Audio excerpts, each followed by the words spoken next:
Welcome to What If Sleepstorian, soft-spoken tales to slow the day's thoughts and carry you toward peaceful sleep. Before we begin, tell me where in the world you're listening from tonight, and, if you wish, what's on your mind. I read every note and love keeping quiet company across distances. If this brings you peace, a like and subscribe help me make more nightbound stories. Now, settle in, get comfortable, and breathe with me as we begin. The evening light in St Mary Mead had that particular quality that only comes in late September, when summer's confidence begins to waver and autumn whispers its first gentle threats. Miss Jane Marple stood at her cottage window, watching the last golden rays filter through the apple trees in her garden, their leaves rustling with secrets only the wind could understand. The air carried the mingled scents of wood smoke from chimneys beginning their seasonal duty, the earthy dampness of fallen leaves and something else. Something that made her pause, her knitting needle suspended mid-stitch. Outside her window, the village moved with the comfortable rhythm of generations. Mrs. Dolly Bantry's voice could be heard drifting from her garden next door, chatting with her cook about tomorrow's menu with the sort of casual authority that came from managing the same household for 23 years. The distant sound of children's laughter echoed from the village green, where the last games of daylight were being played with the desperate intensity of those who knew bedtime was approaching. Somewhere, a blackbird was offering its evening song to the cooling air, each note falling like drops of honey into the gathering dusk. St Mary Mead in 1934 was the sort of village that photographers tried to capture for calendar companies and postcard manufacturers, all thatched cottages with climbing roses, stone churches whose bells had marked time for centuries, and gardens where hollyhocks stood at attention like colourful sentries. It was a place where the postman knew everyone's business before they did, where the vicar's sermons rarely exceeded 15 minutes unless it was Easter or Christmas, and where the most exciting event of the typical week was the arrival of the travelling fishmonger on Friday mornings, which was precisely why Mrs. Bantry's voice, suddenly raised in excitement and cutting through the tranquil evening air like a knife through butter, caused Miss Marple to set down her knitting, with the deliberate care of someone who had learned that interruptions, in a village like St Mary Mead, were rarely without significance. "Jane! Jane Marple! You simply must come and see what young Tommy Fletcher has found in the old well." Miss Marple's pale blue eyes, sharp as winter air despite her gentle demeanour, focused immediately on the urgency in her neighbour's voice. In all their years of acquaintance, she had rarely heard Dolly Bantry sound quite so genuinely excited about anything that didn't involve either garden parties or particularly scandalous gossip from the county families. The old well. Miss Marple's mind immediately catalogued what she knew about it, which was, she realised, surprisingly little for someone who prided herself on knowing every significant detail about her village.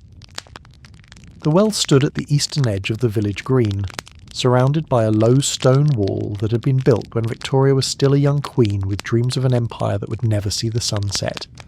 It had been sealed with heavy wooden boards and iron clasps some 30 years prior, when the village had finally succumbed to the march of progress and installed proper water pipes. Her fingers, still nimble despite her years, reached for her garden shawl, a soft grey wool that had seen her through countless evening mysteries, both large and small. The shawl settled around her shoulders like an old friend's embrace, familiar and comforting, carrying with it the faint scent of lavender and the accumulated wisdom of a life well observed.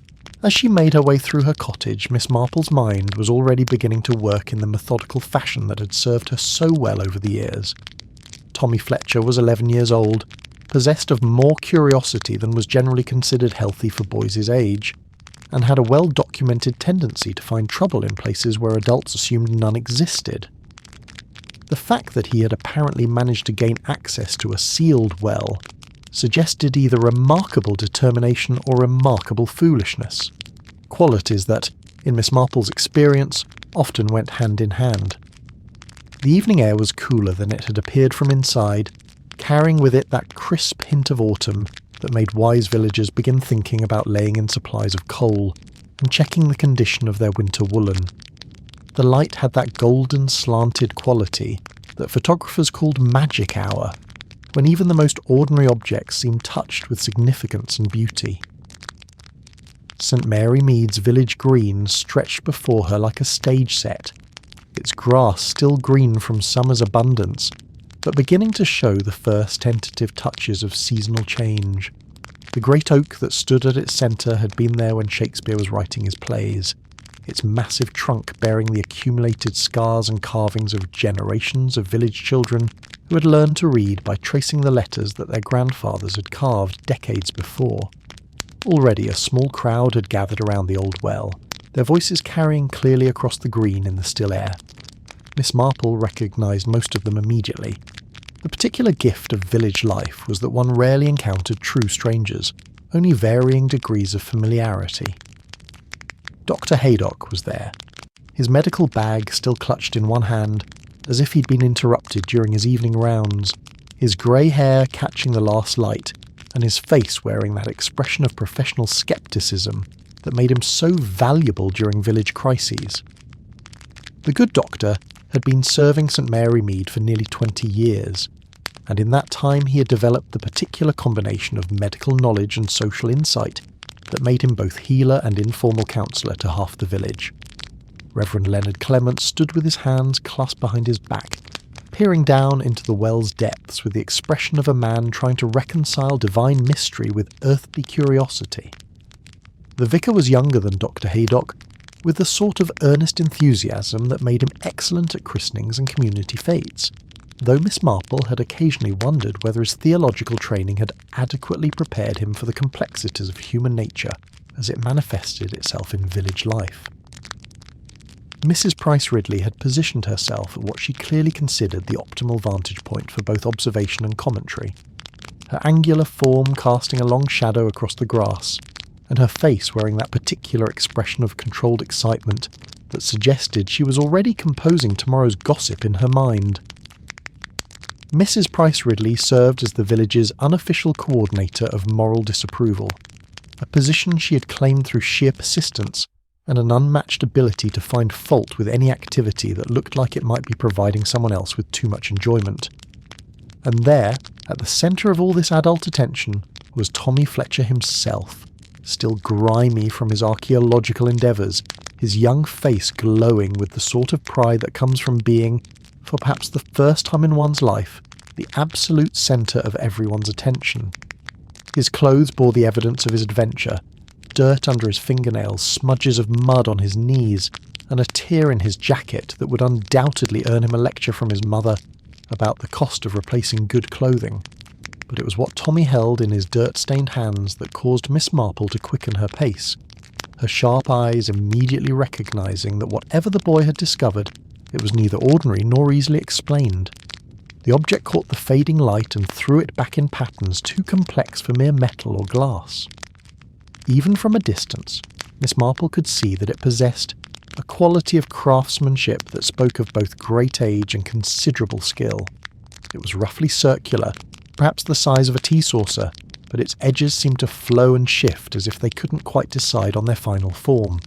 "Show Miss Marple what you found, Tommy," Mrs. Bantry encouraged, her voice carrying the authority of someone who had appointed herself the village's unofficial coordinator of interesting events.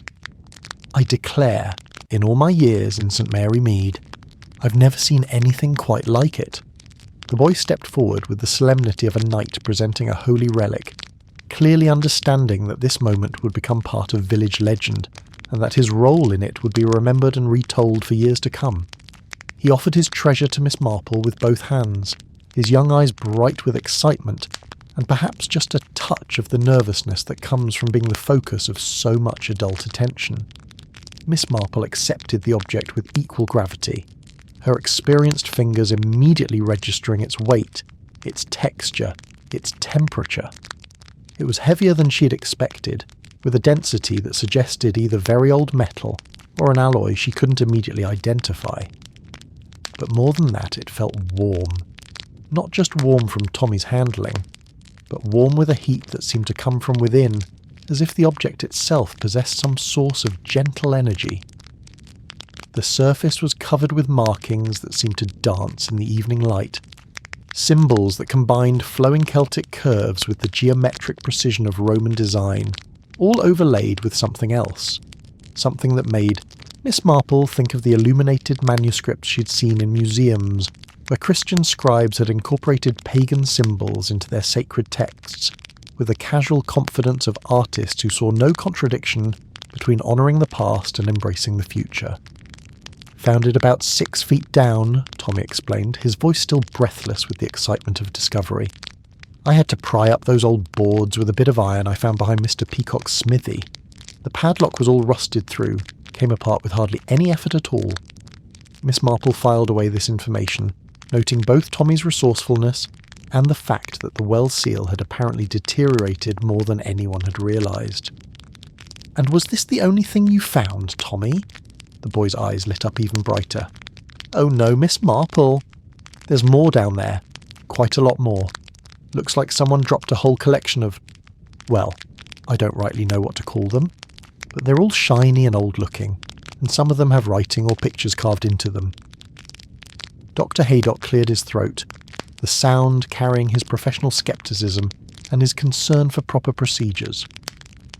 "Whatever's down there has been there for decades at least, possibly longer. The well's been sealed since 1905, when the water board finally convinced the village council that progress couldn't be held back indefinitely." 30 years, Miss Marple repeated thoughtfully, her eyes still fixed on the medallion in her hands. Long enough for memories to fade, but not quite long enough for history to settle into comfortable legend. The vicar stepped closer, his scholarly instincts clearly at war with his natural caution. "The markings are certainly unusual, Miss Marple. I've seen nothing quite like them in my studies of local ecclesiastical artefacts. They seem to combine pagan and Christian symbolism in a most unconventional manner." Miss Marple turned the medallion slowly, watching how the symbols seemed to shift and change as the light hit them from different angles. Some of the flowing lines definitely suggested Celtic influence, the sort of spiral patterns that had been carved into stone circles and burial chambers long before the Romans ever set foot in Britain. But there were other elements too, geometric patterns that spoke of Roman engineering and civic order, and here and there worked so subtly into the overall design that one might miss them entirely. Symbols that could represent early Christian iconography. Mrs. Price Ridley sniffed audibly, a sound that in the complex language of village disapproval clearly indicated her opinion that pagan and Christian should never be mentioned in the same sentence, let alone found inscribed on the same mysterious artifact. "In my day," she announced to no one in particular, "children knew better than to go disturbing things that were meant to stay buried."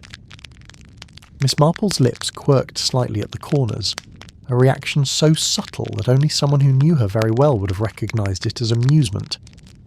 "And yet," she said mildly, "if we never disturbed things that were meant to stay buried, think how many fascinating discoveries would never come to light. The Roman villa at Silchester, the Anglo-Saxon treasures at Sutton Hoo. Sometimes the past has stories to tell us, if only we're willing to listen." The evening air had grown noticeably cooler while they talked, and shadows were beginning to pool around the base of the well like dark water seeking its level. Somewhere in the distance, the church clock chimed 7 times, its bronze voice carrying across the village with the comfortable authority of centuries. Lights were beginning to appear in cottage windows, warm yellow rectangles that spoke of families gathering for supper, of conversations about the day's small triumphs and minor disasters, of the eternal rhythm of domestic life that had sustained communities like St. Mary Mead for generations beyond counting. But here, around the ancient well, a different kind of conversation was beginning, one that reached back through layers of time and memory, touching on the stories that predated the church clock, the cottage windows, perhaps even the village itself. Tommy Fletcher shifted from foot to foot, clearly torn between pride in his discovery and impatience with adult conversations that seemed to involve a great deal of talking and very little action. "Miss Marple," he said, his young voice cutting through the scholarly discussion with the directness that was childhood's greatest gift. "What do you think it means, all those symbols and such?" Miss Marple looked down at the boy, seeing in his eager face the same curiosity that had driven human beings to explore, to question, to dig deeper into mysteries for thousands of years. "I think, Tommy, that this little artifact is going to tell us a story. But like all the best stories, it's going to make us work a bit to understand what it's trying to say." She held the medallion up to catch the last of the evening light, watching how the symbols seemed to pulse gently in the golden glow. "What I can tell you is that whoever made this was both skilled and thoughtful. Look at how carefully these different elements have been worked together. This wasn't created quickly or carelessly. This was made by someone who wanted it to last, who wanted it to carry meaning forward through time." Dr. Haydock stepped closer, his medical training making him naturally interested in questions of craftsmanship and technique. "The metal itself is remarkable. I've never seen anything quite like it. It has the weight of gold, but the colour is wrong. And this warmth, it's been out of direct sunlight for hours, yet it still feels warm to the touch." "Perhaps," suggested the vicar, "it's an alloy of some sort." Medieval craftsmen were capable of creating metal combinations that we don't fully understand today. The techniques were often passed down through families, closely guarded secrets that died with their keepers. Miss Marple nodded thoughtfully, but her mind was already moving beyond questions of metallurgy to questions of human motivation. The more interesting question, it seems to me, is why someone went to such trouble to create this, and then apparently left it in a well along with other similar objects. That suggests either ritual significance or someone who needed to hide something valuable very quickly. Mrs. Bantry, who had been listening to this scholarly discussion with the patient air of someone waiting for the conversation to return to more immediately interesting topics, suddenly spoke up. "Jane, you don't suppose this could be connected to those old stories about the well being haunted, do you?" This comment drew sharp looks from several of the adults, and Miss Marple found herself curious about stories she apparently hadn't heard. "Haunted, Dolly? I'm afraid I'm not familiar with that particular piece of village folklore." Mrs. Bantry looked around the group with the satisfaction of someone who had suddenly found herself in possession of information that others lacked. "Oh yes, it's quite an old story. My grandmother used to tell me. She said that back in her mother's time, people used to see lights around the well on certain nights. Soft, bluish lights that would dance just above the water's surface. And sometimes they'd hear music, very faint and far away, as if it were coming from somewhere deep underground." Tommy Fletcher's eyes grew round with excitement. "Really, Mrs. Bantry? Lights and music? Do you think they'll come back now that the well's been opened?" Mrs. Price Ridley made another of her disapproving sounds. "Nonsense and superstition. There are perfectly rational explanations for such phenomena. Marsh gas, perhaps, or acoustic effects caused by underground water flow." But Miss Marple found herself intrigued by the story, not because she believed in haunted wells, but because folklore often preserved memories of real events, even when the facts had been embellished by generations of retelling. "How long ago was this supposed to have happened, Dolly? Grandmother always said it was before the well was sealed, sometime in the 1890s. She claimed her own mother had seen the lights several times, always on warm summer evenings when the air was very still." Miss Marple made a mental note to investigate this story further.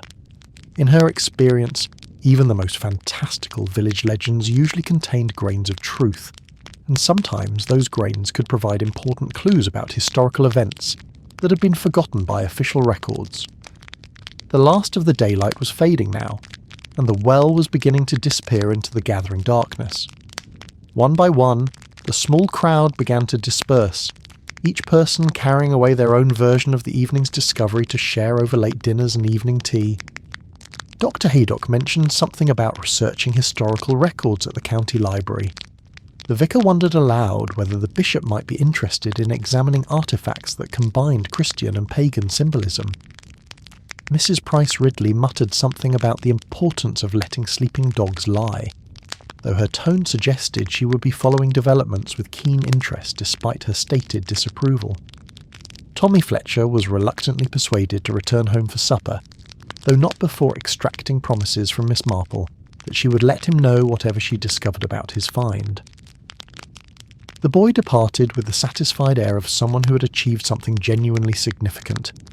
His place in village history assured by the morning's adventure, Miss Marple remained by the well for a few moments longer, even after Mrs. Bantry had departed with reminders about tomorrow's Women's Institute meeting.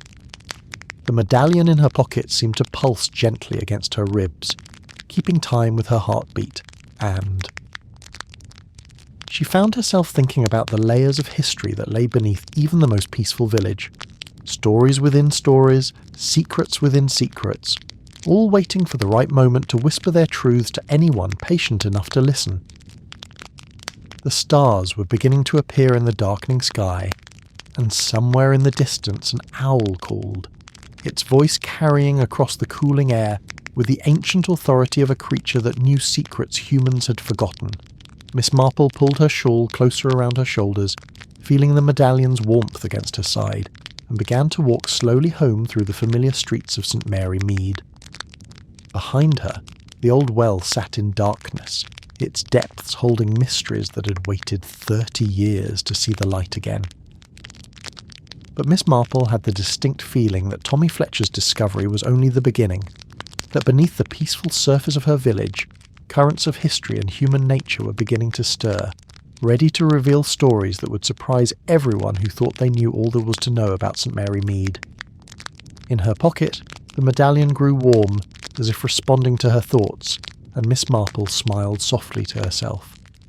After decades of village life, she had learned to trust such feelings. They were often the first sign that a mystery was about to reveal its deeper layers, and she had always found mysteries far more interesting than the appearance of ordinary village routine. Tomorrow, she decided, would be a very interesting day indeed. The morning after Tommy Fletcher's discovery dawned with that particular clarity that sometimes follows a night of gentle rain. Miss Marple woke to the sound of water dripping from the eaves of her cottage, each drop creating its own small melody as it struck the rain barrel beneath her bedroom window.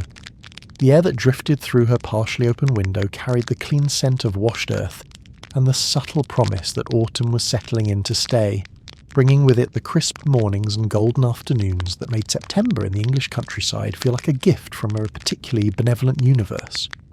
She had dreamed of wells and medallions, of symbols that shifted and changed even as she tried to decipher their meaning. In her dream, the old well had spoken to her in a voice like wind through wheat, telling her stories of people who had lived and loved and lost their way in times so distant that even the stones had forgotten their names. The voices had been speaking in languages she didn't recognize, yet somehow she had understood every word, as if the meaning came not through her ears but directly into her heart. Upon waking, the dream had faded, as dreams do, leaving behind only the impression of importance, and a peculiar feeling that something was waiting for her. Not danger exactly, but change. The kind of shift in routine that could alter the course of ordinary days in ways both subtle and profound.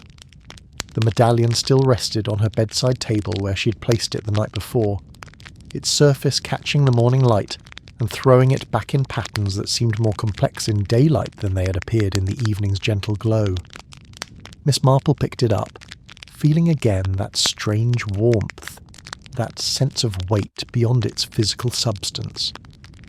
In the clear light of morning, the symbols seemed even more intriguing, definitely Celtic in some elements, Roman in others, but with underlying patterns that suggested something else entirely, something that made her think of illuminated manuscripts and ancient texts written by scribes who had tried to bridge different worlds of belief and understanding.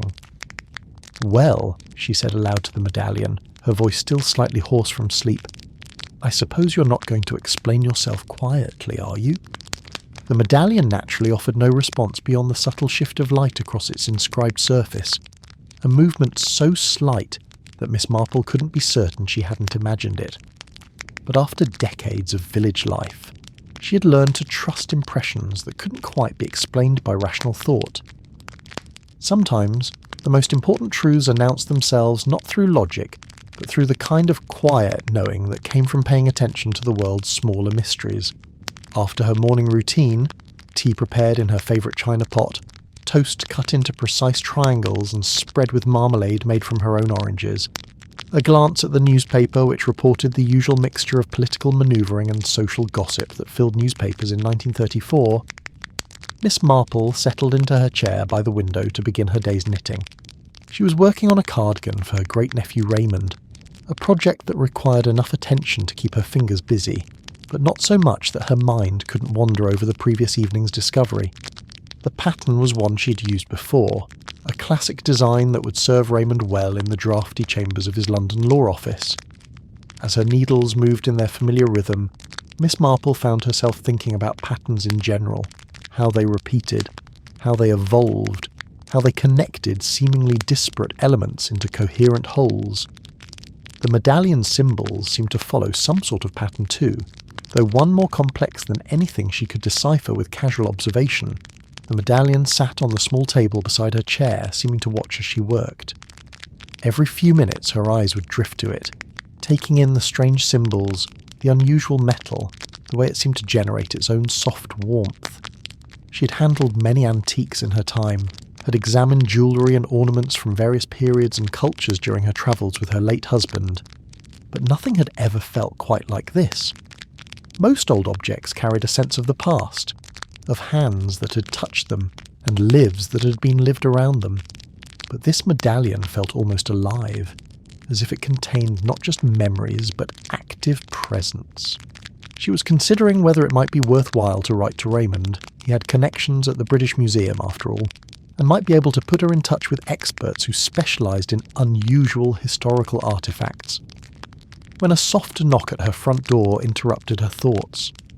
The knock itself was unusual, not the confident rap of the postman delivering the day's correspondence, nor the brisk tattoo of one of her neighbours arriving for morning tea and gossip, but something more hesitant, almost apologetic, as if the visitor was uncertain of their welcome. Miss Marple set down her knitting with the careful precision she brought to all her activities, and moved to the window, peering through the lace curtains to see who had come calling so early in the morning. A woman stood on her doorstep, someone Miss Marple didn't recognise, an unusual occurrence in a village where strangers were noted and discussed with the thoroughness of naturalists cataloguing rare species. The woman appeared to be in her 40s, with dark hair pinned back in a style that managed to be both practical and elegant. Her coat was well made but not ostentatious, the sort of garment chosen by someone who valued quality over fashion, and who understood that true elegance lay in simplicity rather than ostentation.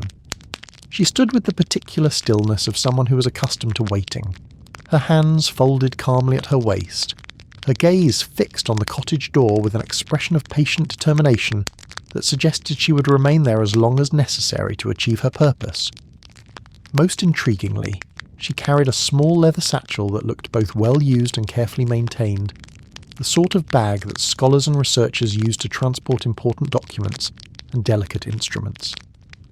There was something about her entire demeanour that suggested both learning and purpose, as if she had travelled some distance specifically to reach this particular door at this particular time. Miss Marple opened the door with a welcoming smile she reserved for unexpected visitors, though her sharp eyes missed nothing of the woman's appearance, manner, or the slight tension that suggested this was not a casual social call. "Miss Marple," the woman said, her voice carrying the slight formality of someone who had rehearsed this moment but was still uncertain of her reception. "My name is Helen Cavendish. I hope I'm not calling too early, but I understand you may have come into possession of something that interests me greatly."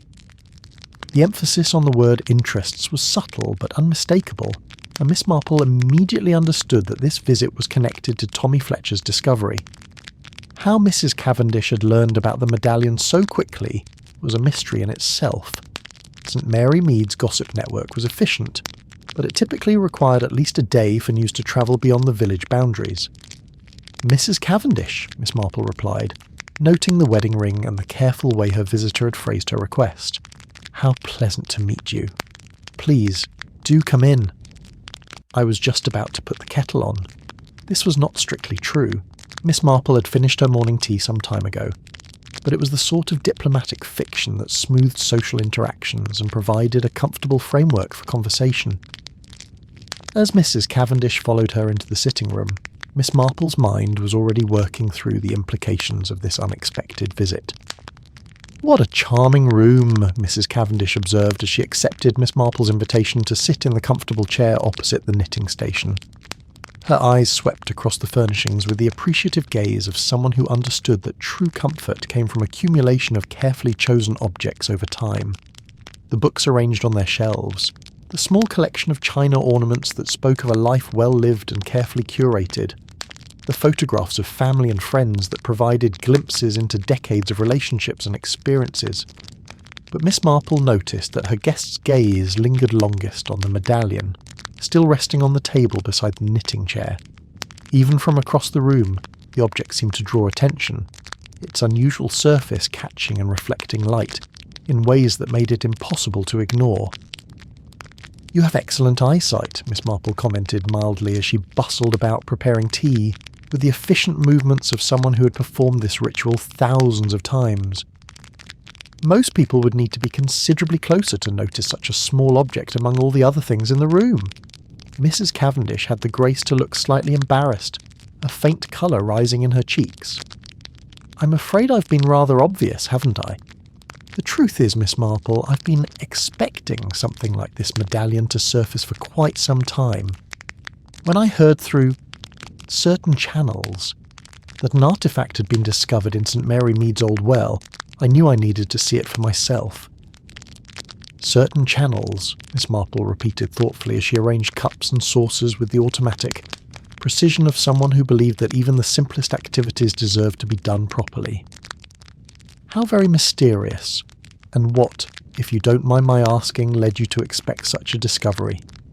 Mrs. Cavendish accepted her teacup with hands that, Miss Marple noted, were entirely steady despite what must have been considerable excitement. The china was Miss Marple's second best set. Not quite the quality reserved for the vicar or Dr. Haydock, but certainly suitable for an intriguing stranger who had arrived with advanced knowledge of village mysteries. "My late husband was an antiquarian, Miss Marple," Mrs. Cavendish began, her voice taking on the particular tone that people used when speaking of deceased spouses, a mixture of love, loss and pride that time had softened but not erased. His particular interest was in artefacts that, shall we say, don't fit neatly into conventional historical categories, items that seem to bridge different cultures, different time periods, different belief systems. She spoke of cultures learning to blend rather than replace, of craftsmen who had found ways to honour multiple traditions within single objects, of a time in British history when accommodation had been possible in ways that later generations had forgotten. Miss Marple listened with the focused attention she brought to all truly interesting problems, asking questions that revealed both her natural curiosity and her instinctive understanding of human motivation. Why wells? Why these particular symbols? Why had these objects been hidden rather than displayed? Each question led to new avenues of exploration, new possibilities to consider. Outside, the village of St. Mary Mead continued its peaceful routine, unaware that in one small cottage 2 women were beginning to unravel a mystery that would lead them deep into the hidden history of their ancient land. The sun climbed higher, burning off the last of the morning mist and revealing a day of perfect autumn clarity. Children's voices could be heard from the direction of the school, and somewhere a dog was barking with the persistent enthusiasm that suggested it had discovered something infinitely fascinating in someone's garden. But inside Miss Marple's sitting room, time seemed to move differently, as if the presence of the medallion and the weight of centuries-old mysteries had created a pocket of stillness where past and present could meet and converse. The medallion continued to rest on the table between them, its symbols seeming to pulse gently in the changing light, as if approving of their alliance and the promise of deeper understanding to come. As the morning wore on, Miss Marple found herself increasingly convinced that Tommy Fletcher's discovery was far more significant than anyone in St. Mary Mead had yet realised. And more than that, she had the distinct feeling that this was only the beginning, that beneath the peaceful surface of her village, currents of history and human nature were beginning to stir, ready to reveal stories that would surprise everyone who thought they knew all there was to know about the quiet countryside of southern England. The medallion grew warm in the space between them, as if responding to their collaboration and the promise of mysteries yet to be solved. The remainder of that morning passed in the peculiar fashion of time when minds are fully engaged. Hours felt like minutes, and yet each moment was dense with discovery.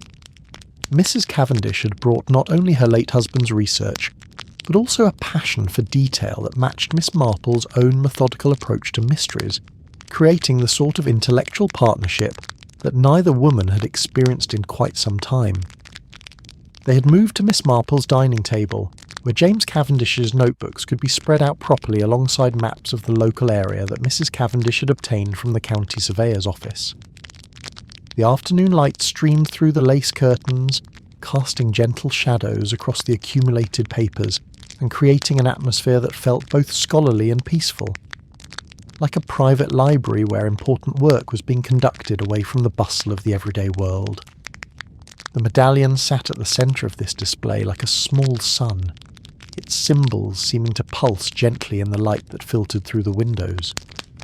Every few minutes, one or the other of them would pick it up, feeling its warmth, studying its markings from different angles, as if the physical object might reveal secrets that photographs and sketches could not capture. James identified 17 similar artefacts across southern England, Mrs. Cavendish explained, her finger tracing a route across the largest map that connected various marked locations with thin pencil lines. All found in wells, all bearing comparable symbolic elements, all dating to roughly the same historical period. But here's what fascinated him most. They weren't randomly distributed. Miss Marple leaned closer, her sharp eyes following the pattern that Mrs. Cavendish was indicating. The marked locations formed a rough network, connecting ancient Roman roads with sites that predated Roman occupation, linking Christian monasteries with places that local folklore remembered as sacred to older gods. It was like looking at a map of the invisible England that lay beneath the familiar one, a country of ancient paths and sacred sites that had been largely forgotten by the modern world. A pilgrimage route, Miss Marple murmured, her mind making connections with the swift certainty that came from decades of observing human behaviour, or perhaps several routes intersecting at significant points. Exactly what James concluded, Mrs. Cavendish said, her voice carrying the pride of someone whose beloved's theories were being understood and appreciated by a new audience. He believed these artefacts marked stopping places along ancient pilgrimage paths, places where different religious traditions had learned to coexist, at least temporarily. She opened another notebook, this one filled with sketches of symbol variations and detailed notes about their possible meanings. The pages were covered with James Cavendish's careful handwriting, interspersed with diagrams and cross-references that spoke of years of patient research. Miss Marple found herself impressed not only by the scholarship, but by the obvious love that had driven it. This was the work of someone who had found deep meaning in pursuing seemingly abstract historical questions. The symbols themselves tell a story, Mrs. Cavendish continued, turning to a page that showed detailed drawings of the medallion's markings, alongside similar symbols from other artefacts. This spiral here, it's Celtic, representing the eternal cycle of seasons, life and death and rebirth. But see how it's intertwined with this geometric pattern? That's Roman, probably representing the concept of civic order, the imposition of structure on natural chaos. Miss Marple studied the drawings with the focused attention she usually reserved for the most complex village scandals. The symbols did indeed seem to work together in ways that suggested intentional design rather than random decoration. And the Christian elements? Subtle but present, Mrs. Cavendish replied, using a pencil to trace patterns that were barely visible unless one knew exactly where to look. This cross-hatched section could be interpreted as an early representation of the Christian cross, but worked into the design so carefully that someone not looking for it might miss it entirely. She pointed to several other areas where similar techniques had been employed. Christian symbolism embedded so subtly within pagan and Roman elements that the overall effect was one of harmony rather than conflict. James believed this was intentional, a way of acknowledging the new faith without offending those who still honoured the old ways. Diplomatic religion, Miss Marple observed with a slight smile, that reflected both amusement and admiration for such sophisticated cultural navigation. How very English of them, even before they knew they were English. The sound of voices from the street outside drew their attention temporarily. Through the window, they could see a small procession of village children making their way toward the green, no doubt intent on examining the famous well in broad daylight. Tommy Fletcher was among them, his status as discoverer clearly having elevated him to temporary celebrity among his peers. Several adults had joined the informal expedition as well. Miss Marple recognised the postman, taking his lunch break, and Mrs. Weatherby from the corner shop, who rarely emerged from behind her counter, unless something truly interesting was happening. "I wonder," Miss Marple said thoughtfully, watching the little parade of curious villagers, "what stories those children will tell about this discovery when they're grown. How the truth will change and develop in the telling, becoming part of village folklore." Mrs. Cavendish followed her gaze, her expression thoughtful. James used to say that folklore was just history wearing a prettier dress. The facts might get embellished, the details might change, but the essential truth usually survives, sometimes for centuries. This observation led them naturally into a discussion of the local legends that Mrs. Cavendish had uncovered in her research. St. Mary Mead, despite its appearance of tranquil respectability, sat at the convergence of several ancient trackways. Before the Romans built their straight, efficient roads, people had followed paths that meandered along ridgelines and river valleys, connecting sacred sites and trading posts in a network that spanned the known world. The well itself is mentioned in documents dating back to the 13th century, Mrs. Cavendish noted, consulting another of her husband's notebooks. This one focused specifically on local historical records. But the folklore suggests it's much older than that. There are references to it being a holy well, where people came to leave offerings and seek healing. "What sort of offerings?" Miss Marple asked, though she suspected she already knew the answer from the morning's discussions. Metal objects primarily. Coins, jewellery, small carved items. The practice was so common that the church eventually tried to discourage it, claiming it was pagan superstition. Mrs. Cavendish looked up from the notebook with an expression of mild triumph. But James found records suggesting that even after the official prohibition, people continued to visit the well, especially during times of crisis or celebration. Miss Marple considered this information, her mind weaving connections between past and present, with the skill that came from a lifetime of understanding human nature. So when the village sealed the well in 1905, they were inadvertently preserving not just one mysterious medallion, but potentially centuries of offerings. "That's exactly what James would have predicted," Mrs. Cavendish said, her voice carrying a note of wistful pride. He believed that wells like this one served as repositories of community memory, places where each generation left traces of their hopes, their fears, their beliefs.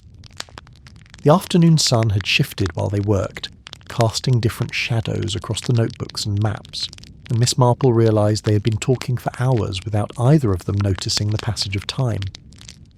Her guest must be hungry, and there were practical matters to consider if they were going to pursue this investigation properly.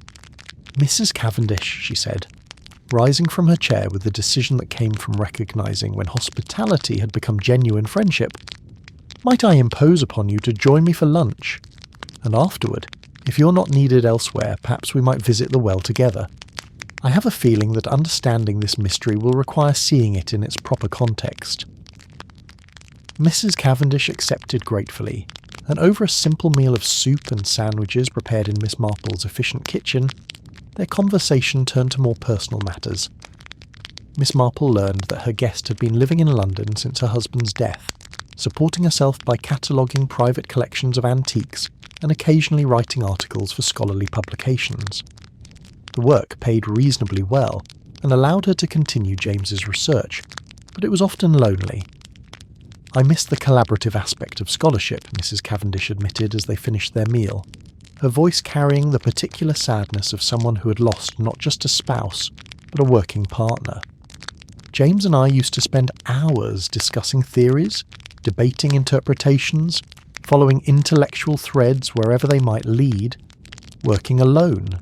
It's efficient, but it lacks the spark of shared discovery." Miss Marple understood this sentiment perfectly. Village life provided her with endless opportunities to observe human nature, but genuine intellectual companionship was rare. Raymond visited when he could, and they exchanged letters regularly, but there was something particularly satisfying about working alongside someone who shared both her curiosity and her methodical approach to investigation. "Well then," she said, clearing away the lunch dishes with the brisk efficiency that made her household run so smoothly, "shall we go and see what other secrets our well might be willing to share?" The afternoon was pleasantly warm, with that golden quality that made September afternoons in the English countryside feel like gifts from a benevolent universe. They walked through the village at a leisurely pace, Miss Marple pointing out various landmarks and their associated histories, Mrs. Cavendish asking questions that revealed her keen interest in the intersection of landscape and human settlement. The village presented itself beautifully in the afternoon light. Cottage gardens still blooming with late summer flowers, apple trees heavy with fruit waiting to be harvested, the old stone church standing solid and reassuring against the backdrop of rolling hills that stretched away toward the horizon. It was the sort of scene that appeared on postcards and travel brochures, representing the eternal England that existed in the imagination, if not always in reality. "That's Dr. Haydock's surgery," Miss Marple noted as they passed a neat brick building with a well-tended garden, where roses climbed over a wooden trellis, and hollyhocks nodded in the gentle breeze. "He's been our village doctor for nearly 20 years, and in that time he's accumulated enough local gossip to stock a lending library. If you want to know anything about the recent history of St. Mary Mead, Dr. Haydock is your man. And that lovely garden belongs to Colonel and Mrs. Bantry," she continued, gesturing toward a property where the late summer borders were still magnificent with dahlias and chrysanthemums, and where a peacock could occasionally be glimpsed strutting across the lawn with the regal dignity that only peacocks could manage. Mrs. Bantry was quite excited about Tommy's discovery yesterday evening.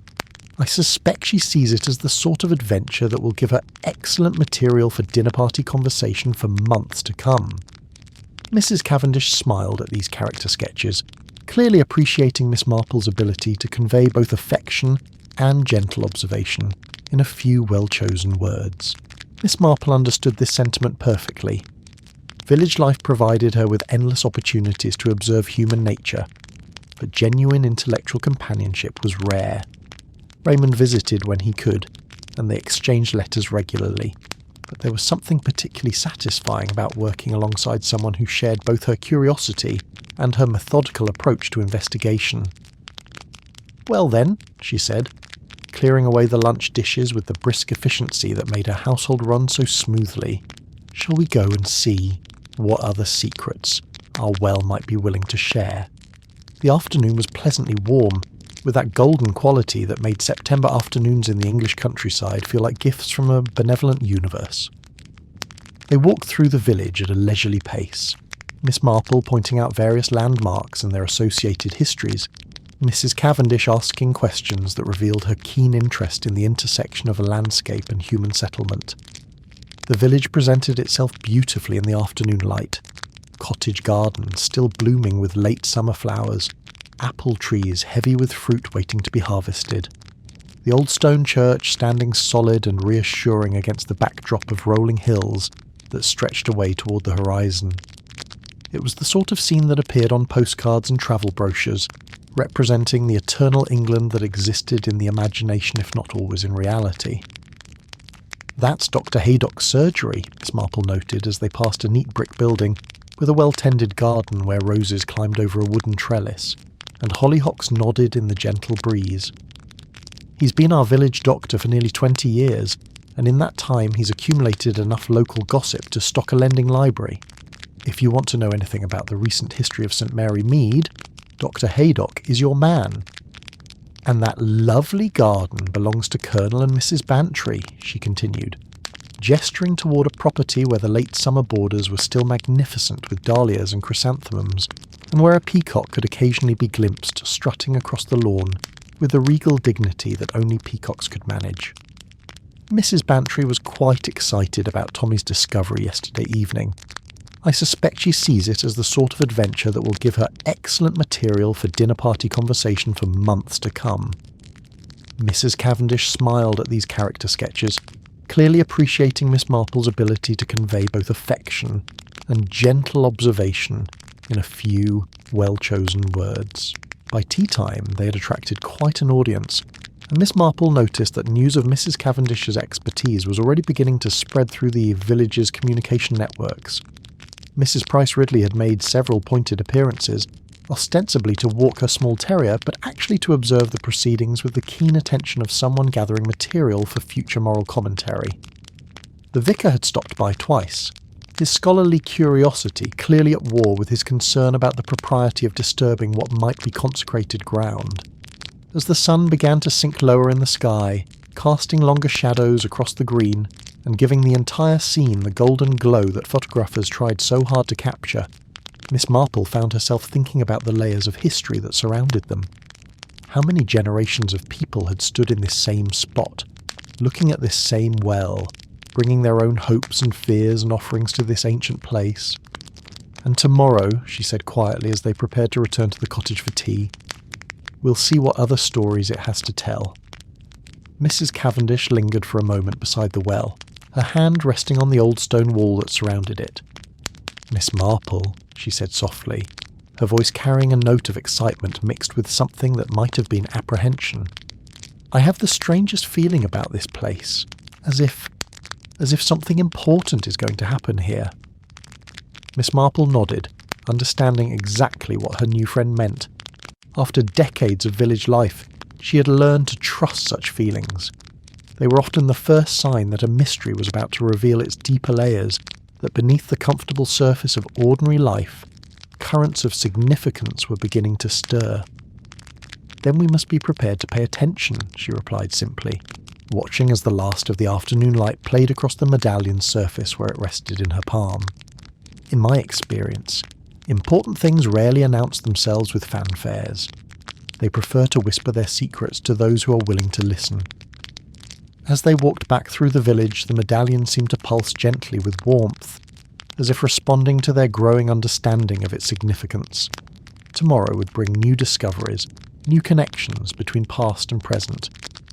But for now, it was enough to know that they were no longer working alone, that the mystery had brought together two minds capable of appreciating both its complexity and its beauty. The evening settled around St. Mary Mead like a comfortable shawl, bringing with it the promise of peaceful rest and the anticipation of revelations yet to come. The next morning brought with it a soft mist that clung to the village like a gossamer shawl, transforming familiar landmarks into mysterious shapes, and lending even the most mundane corners of St. Mary Mead an air of ancient enchantment. Miss Marple woke early, as was her habit, and spent the quiet hour before breakfast reviewing Mrs. Cavendish's husband's notebooks by the light of her reading lamp. The research was both comprehensive and passionate, filled with cross-references, theoretical discussions, and the occasional personal note that revealed James Cavendish's deep fascination with the intersection of cultures in post-Roman Britain. One passage, written in his careful handwriting, particularly caught her attention. The well sites appear to mark more than simple pilgrimage stops. They represent something rarer and more valuable, places where different groups found ways to honour both their own traditions and those of their neighbours. In an age of conquest and conversion, these artefacts suggest the possibility of synthesis rather than replacement. They are evidence of humanity's occasional capacity for accommodation rather than domination. Miss Marple found herself moved by the idealism behind these words, even as her practical mind wondered how such noble intentions had played out in the messy reality of human interaction. In her experience, even the most well-intentioned attempts at cooperation usually involved at least some degree of compromise, competition, and carefully managed resentment. Mrs. Cavendish arrived just as Miss Marple was finishing her breakfast, appearing at the cottage door with the prompt punctuality of someone who had clearly been awake for some time, and was eager to continue their investigation. She carried with her a different set of notebooks today, along with what appeared to be several pieces of specialised equipment wrapped in soft cloth. "I hope I'm not too early," she said as Miss Marple welcomed her in, "but I brought some tools that might help us examine the well more systematically. James always said that proper archaeology required proper instruments. She unwrapped her equipment to reveal a collection of items that spoke of serious scholarly preparation. Measuring devices, magnifying glasses of various strengths, soft brushes for cleaning delicate surfaces, and what appeared to be a specialised camera designed for photographing small objects in detail. "How wonderfully thorough," Miss Marple observed, impressed by both the quality of the equipment and the foresight that had led Mrs. Cavendish to bring it. "Though I confess I'm curious about how you managed to transport all of this from London without attracting attention." Mrs. Cavendish smiled slightly. "James taught me to travel prepared for any eventuality. When you're researching artefacts that most people consider either worthless or potentially valuable enough to steal, discretion becomes a survival skill." They spent the morning making more detailed observations of the medallion itself, using Mrs. Cavendish's equipment to examine aspects of its construction that had been invisible to casual inspection. Under magnification, the symbols revealed even more complexity. Tiny details worked into the larger patterns, variations in the metalwork that suggested the involvement of multiple craftsmen, and what appeared to be deliberate wear patterns that spoke of long use before the medallion had been deposited in the well. "Look at this," Mrs. Cavendish said, adjusting the focus on one of her magnifying devices. "See how some of these lines are darker than others? That's not age or corrosion. That's deliberate inlay work. Someone took considerable trouble to make certain symbols stand out from the rest." Miss Marple peered through the magnifying glass, marvelling at the level of detail that became visible under such scrutiny. "It's like a book written in a language we don't quite understand yet. Every marking seems to have meaning, but the overall message remains just beyond our comprehension." Exactly what James used to say about these objects. He believed they were designed to be read, not just admired, but the reading required knowledge that has been largely lost over the centuries. Their detailed examination was interrupted by a knock at the door. Dr. Haydock, arriving with a sort of purposeful stride that suggested he had come with specific business in mind rather than casual social visiting. "Miss Marple, Mrs. Cavendish," he said as he accepted the inevitable invitation to tea. "I've been making some inquiries about our discovery, and I thought you might be interested in what I've learned." He had spent the previous evening reviewing records at the local medical society, talking to colleagues who had been practicing in the area longer than he had, and consulting the sort of informal networks that connected rural doctors across the county. His investigations had turned up several intriguing pieces of information. "Dr. Morrison, who practiced here before me, apparently encountered something similar back in 1898, Dr. Haydock reported, consulting notes he had made during his conversations. A farmer clearing land for a new field discovered what Morrison described as Celtic jewellery of unusual design near what might have been an ancient spring. The objects were sent to the county museum, but Morrison's records suggest they bore symbols very similar to what Tommy found." Mrs. Cavendish leaned forward with interest. "That fits perfectly with James's research. He documented several finds from the 1890s that seem to have been part of the same network of sites. There's more," Dr. Haydock continued. "Morrison's successor, Dr. Blackwood, mentioned in his journals that local people continued to visit the well site even after it was officially sealed. He treated several cases of what he diplomatically called nervous disorders in people who claimed to have experienced unusual phenomena near the well during particular seasons." Miss Marple found this information fascinating from a perspective that had little to do with supernatural possibilities and everything to do with human psychology. "What sort of phenomena?" "Lights mostly. Soft bluish glows that appeared just after sunset on certain evenings. Several people reported feeling unusually peaceful or contemplative after visiting the site, even accidentally. Dr. Blackwood seemed to think the effect was beneficial rather than harmful. He noted that his patients invariably improved after their experiences, even if they couldn't explain what had happened to them." Mrs. Cavendish was making rapid notes in her own notebook. James theorized that some of these sites might have natural properties that affected human perception. Underground mineral deposits, perhaps, or acoustic effects caused by water flow. He believed that ancient peoples might have been more sensitive to such influences than we are today. After Dr. Haydock departed, promising to continue his research through medical society records, Miss Marple and Mrs. Cavendish prepared for a more systematic examination of the well itself. The morning mist had cleared, leaving behind a day of perfect clarity that made every detail of the landscape stand out with unusual sharpness. They approached the well equipped with Mrs. Cavendish's instruments and a carefully thought-out plan for documenting whatever they might discover. The village green was quiet at this hour.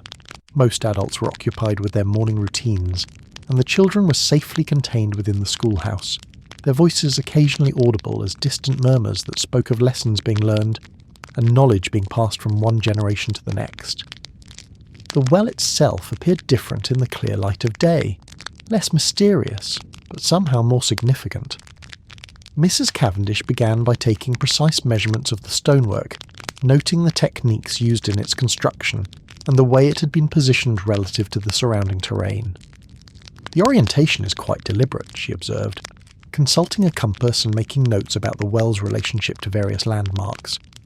"It's aligned almost exactly with the church spire, but also with that hill to the east where the old Roman road used to run." Miss Marple looked down into the well's depths, now clearly visible in the daylight. The water level was lower than she had expected, revealing stone walls that extended much deeper than the sealed opening had suggested. "There's definitely more down there than just the medallion Tommy found." Mrs. Cavendish had brought a weighted rope with which she could measure the well's depth and, more importantly, carefully retrieve additional objects without damaging them. The process required patience and considerable skill, but gradually they began to bring up a collection of items that had been resting in the well's depths for decades. Each object told a story. There were more medallions, smaller than the first but bearing similar symbolic elements. There were rings that appeared to be made of the same unusual metal, their surfaces inscribed with patterns that echoed and complemented those on the medallions. Most intriguingly, there were several small carved stones that seemed to serve as keys or tokens, each one unique but clearly part of the same overall tradition. "It's like a library," Mrs. Cavendish murmured as they laid out their discoveries on a cloth spread beside the well. "Each piece contains information, and together they tell a complete story." Miss Marple studied the collection, her mind automatically organising the objects into patterns and relationships. The question is whether we're looking at the offerings of many people over a long period, or a single deposit made by someone who wanted to preserve an entire collection.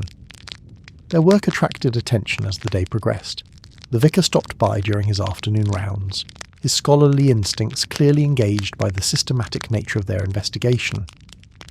Mrs. Bantry appeared with offers of refreshment and barely concealed curiosity about their discoveries. Even Mrs. Price Ridley made several strategically timed appearances, her disapproval of tomb robbing tempered by her desire to know what they were uncovering. By late afternoon, they had documented nearly 24 objects, each one photographed, measured, and carefully described in Mrs. Cavendish's field notes. The collection represented a remarkable concentration of artefacts from what appeared to be a specific historical period, all preserved in remarkable condition by the well's stable environment.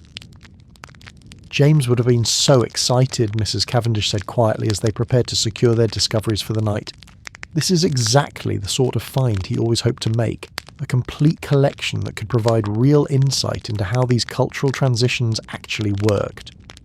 Miss Marple nodded, understanding that their investigation had moved beyond simple curiosity into something that might genuinely contribute to historical understanding. But she also found herself thinking about the human dimension of their discoveries, the people who had created these objects, who had brought them to this place, who had trusted the well to preserve their offerings for future generations. As evening approached and they prepared to return to the cottage, Miss Marple looked back at the well with a sense of growing anticipation. Tomorrow would bring new discoveries, new connections between past and present. But tonight, she wanted to spend time studying what they had already found, looking for the patterns that would help them understand not just what these objects were, but why they had been created and what their makers had hoped to accomplish. The medallion in her pocket seemed to pulse gently with warmth, as if responding to the growing collection of its companions and the promise of deeper understanding to come. The evening that followed their systematic excavation possessed a quality of anticipation, that reminded Miss Marple of the moments before a theatrical performance, when the audience knows something significant is about to begin but cannot yet imagine what form it will take. She and Mrs. Cavendish had returned to the cottage with their carefully documented collection, and now they sat in the soft lamplight of Miss Marple's sitting room, surrounded by artefacts that represented centuries of human hope, faith, and careful craftsmanship. Mrs. Cavendish had spread her husband's most detailed maps across the coffee table, weighted down at the corners with some of Miss Marple's heavier books. The collection of objects from the well was arranged between them with the reverent care that such treasures deserved, each piece positioned to catch the light and reveal its inscribed patterns most clearly. James always said that the most important discoveries happen not during the excavation, but during the quiet hours afterward, when you finally had time to see how all the pieces fit together, Mrs. Cavendish observed, her voice carrying the particular satisfaction of someone whose theoretical predictions were being confirmed by physical evidence. Miss Marple picked up one of the smaller medallions, marvelling at the way its symbols seemed to complement and complete those on the larger piece that Tommy had originally discovered. They're clearly part of a set, aren't they? Like pages from the same book, each one containing part of a larger message.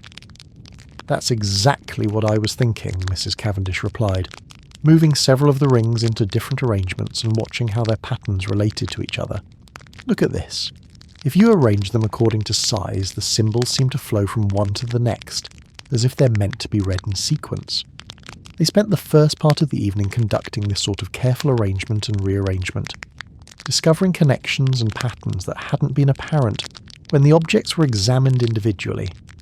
It was meticulous work that required both patience and intuition, the sort of investigation that could only be conducted in peaceful surroundings by people who shared both curiosity and respect for the mysteries they were attempting to solve. As full darkness settled over St. Mary Mead, Miss Marple suggested they take a break from their scholarly activities and venture out for an evening walk.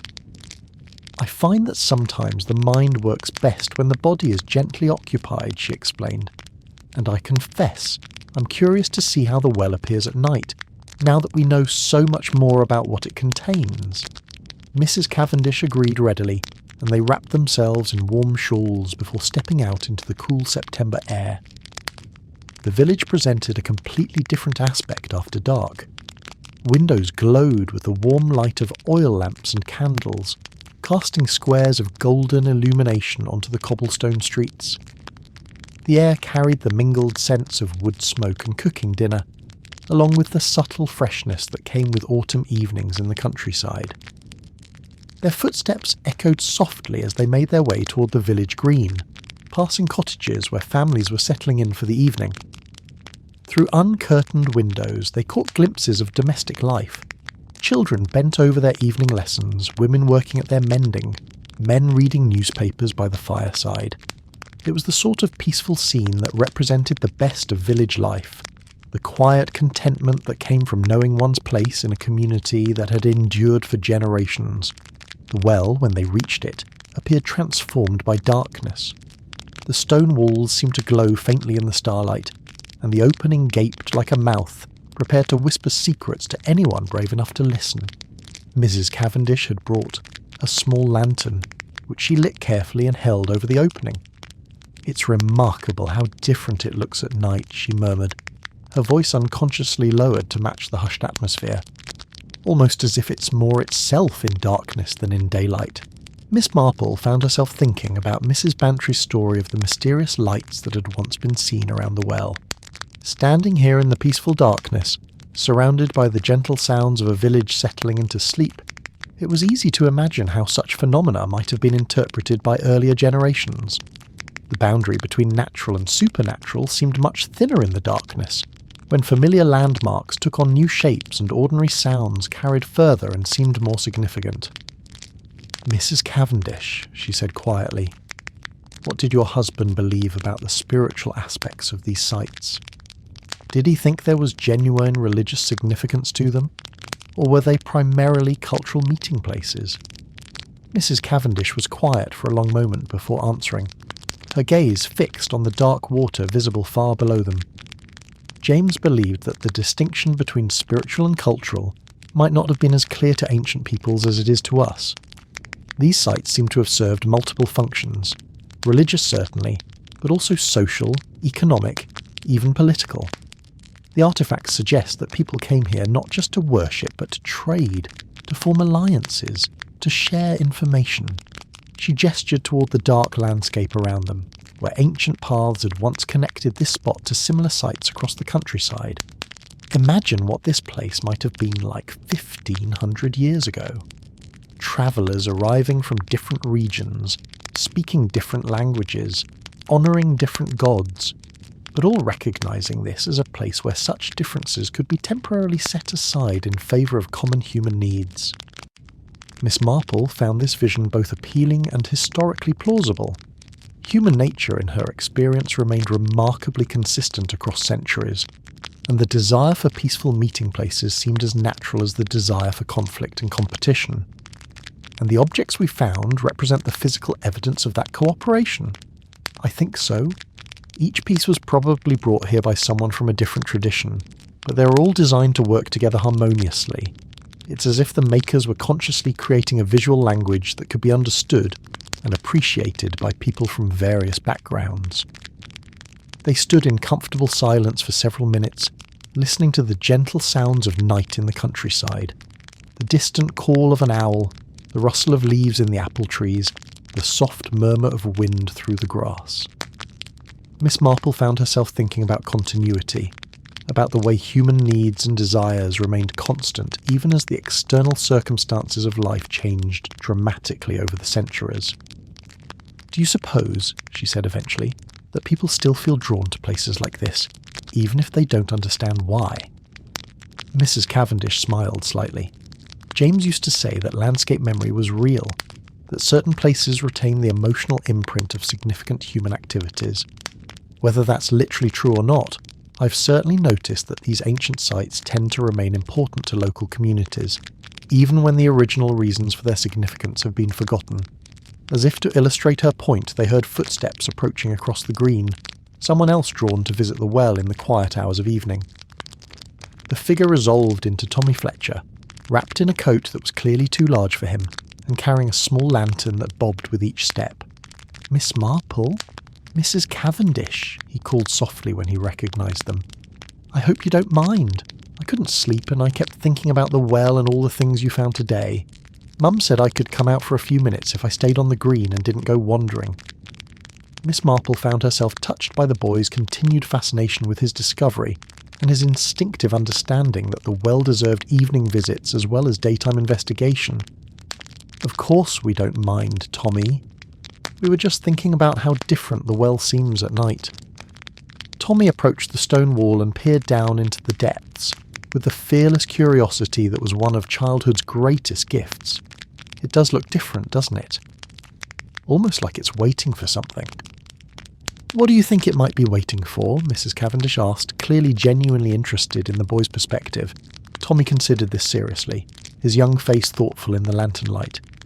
"Maybe it's waiting for someone to understand what all those symbols mean. Or maybe it's waiting for the right time to tell us more stories about the people who used to come here." Miss Marple exchanged a glance with Mrs. Cavendish, both of them recognising the intuitive wisdom that children sometimes displayed about mysteries that adults approached with too much analytical complexity. "That's a very thoughtful observation, Tommy. Do you have any ideas about what stories the well might want to tell?" "Well," Tommy said, warming to the subject, "I've been thinking about what it must have been like when people travelled on foot instead of in motor cars, and when they had to know about safe places to stop and rest. Maybe this well was like a hotel, except instead of rooms, it offered water and safety, and a place where strangers could meet without fighting." Mrs. Cavendish looked genuinely impressed. "That's remarkably close to what scholars believe about ancient pilgrimage sites. You have excellent instincts for this sort of investigation." Tommy beamed with pride, and they spent several more minutes discussing his theories about the well's historical function. His ideas were surprisingly sophisticated, reflecting both natural intelligence and the kind of imaginative empathy that allowed him to envision how people from different eras might have experienced this place. Eventually recognising that the evening was growing late and that Tommy's mother would expect him home soon, they began walking back toward the village centre together. The boy chattered happily about his plans to research local history at the village library and his hopes that more discoveries might emerge from the well in the days to come. After seeing Tommy safely to his front door, Miss Marple and Mrs. Cavendish continued their evening walk, following paths that led past the church and around the edge of the village green. The night air was growing cooler, carrying with it the scents and sounds that mark the transition from late summer to early autumn. "That boy has a real gift for this kind of thinking," Mrs. Cavendish observed, as they made their way back toward Miss Marple's cottage. "James would have loved talking with him. He always said that some of the best insights came from people who approached mysteries without preconceptions about what they should find." Miss Marple agreed, thinking about the way Tommy's enthusiasm and natural curiosity had enriched their investigation. Children see possibilities that adults often miss because they haven't yet learned to limit their expectations to what seems reasonable or likely. As they reached the cottage and prepared to spend the rest of the evening analysing their discoveries, Miss Marple found herself thinking about the multiple generations that had been touched by the well's mystery. Tommy represented the newest chapter in a story that stretched back through centuries, each generation adding its own layer of understanding and interpretation to the accumulated wisdom about this ancient place. Inside, surrounded by artifacts and documents, they continued their careful analysis of the patterns and symbols. Mrs. Cavendish's expertise, combined with Miss Marple's intuitive understanding of human motivation, gradually revealed new connections and possibilities. The objects seemed to tell a story not just of religious syncretism, but of genuine community building across cultural boundaries. A remarkable achievement for any era, but particularly impressive for a time period often characterised by conflict and conquest. "Tomorrow," Mrs. Cavendish said as they finally prepared to conclude their evening's work, "I'd like to visit some of the other sites that James identified in this area. If our theory is correct, we should find evidence of similar cultural blending at other wells and springs within walking distance of St Mary Mead." Miss Marple nodded, looking forward to expanding their investigation beyond the village boundaries. The mystery was proving to be even more complex and significant than either of them had initially imagined, with implications that extended far beyond the simple question of Tommy Fletcher's interesting discovery. As she prepared for bed that night, Miss Marple found herself thinking about the remarkable day they'd shared and the even more remarkable discoveries that seemed to await them. The medallion, resting once again on her bedside table, seemed to pulse gently with warmth and promise, as if responding to their growing understanding of its significance and eager for the revelations that tomorrow would bring. The dawn that broke over St Mary Mead on the fourth day of their investigation carried with it the promise of revelation. Miss Marple woke with the peculiar certainty that comes sometimes in dreams, the feeling that scattered pieces of a complex puzzle were finally ready to arrange themselves into a coherent picture. The morning light had that crystalline quality that photographers treasured and painters tried desperately to capture. Everything seemed more vivid, more significant, as if the world itself was preparing for an important disclosure. Mrs. Cavendish arrived earlier than usual, her arms full of additional research materials she had retrieved from her lodgings at the village inn. Her eyes held the bright intensity of someone who had spent much of the night in contemplation and had awakened with new insights demanding immediate attention. "I've been thinking about the sequence," she announced without preamble, spreading a large sheet of paper across Miss Marple's dining table. "The symbols don't just work together. They tell a specific story, and I believe I've finally understood what that story is." She had spent the dark hours before dawn creating a comprehensive chart that arranged all the symbols they had discovered according to various organisational principles: chronological order, cultural origin, religious significance, and artistic complexity. What emerged was a narrative more sophisticated than either of them had initially imagined. "Look at this progression," Mrs. Cavendish said, her finger tracing a path across the chart that connected symbols from different artefacts in a flowing sequence. "It begins with purely Celtic elements, spirals representing the eternal cycle, tree symbols for the connection between earth and sky, water patterns, for the life force that flows through all things.